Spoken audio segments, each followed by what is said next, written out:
तामुलपुर जिल्लानि राभा हारिनि आफादफोरा जथाय गोनांथार सावरायमेल खुंदों। गोदानै दाफुंजानाय तामुलपुर जिल्लानि बेन्दोंआव थानाय दुलाराय राभा फरायसा आफाद, अल राभा नेशनेल काउन्सिल, निखिल राभा कर्मचारी परिषद, BRKR, टटला राभा कृष्टि संघ बायदि राभा माहारिनि आफादफोरा जथाय सानसेनि हाबाफारिजों जामगुरियाव गोनांथार सावरायमेल खुंदों।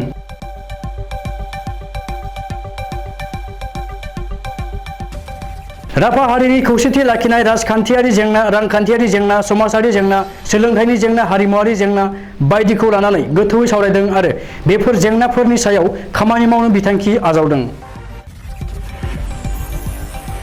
बे हाबाफारियावनो आरसुनि आफादगिरि निपेन कान्दाया गाहाय आलासि महरै बाहागो लानानै राभा हारिनि आद्रा जानानै थानाय जेंनाफोरखौ मावफुंनो थाखाय सोरखारनि फारसे गोख्रों दाबि खालामदों।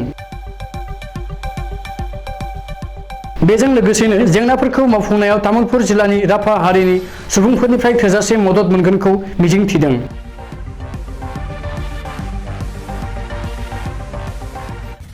तामुलपुर जिल्लानि राभा माहारि आफादफोरनि जथाय सावरायनाय बे हाबाफारियाव अल राभा नेशनेल काउन्सिलनि आफादगिरि नरेन राभा, BRKR नि गाहाय नेहाथारि राजकुमार राभा, BTR नि MCLA हेमन्त कुमार राभा, दुलाराय राभा कर्मचारी परिषदनि आफादगिरि कमलेश्वर राभा, तामुलपुर जिल्ला राभा फरायसा आफादनि आफादगिरि पूर्ण सिंह राभामोनजों लोगोसेनो गोबां दैदेनगिरिफोरा बाहागो लायो।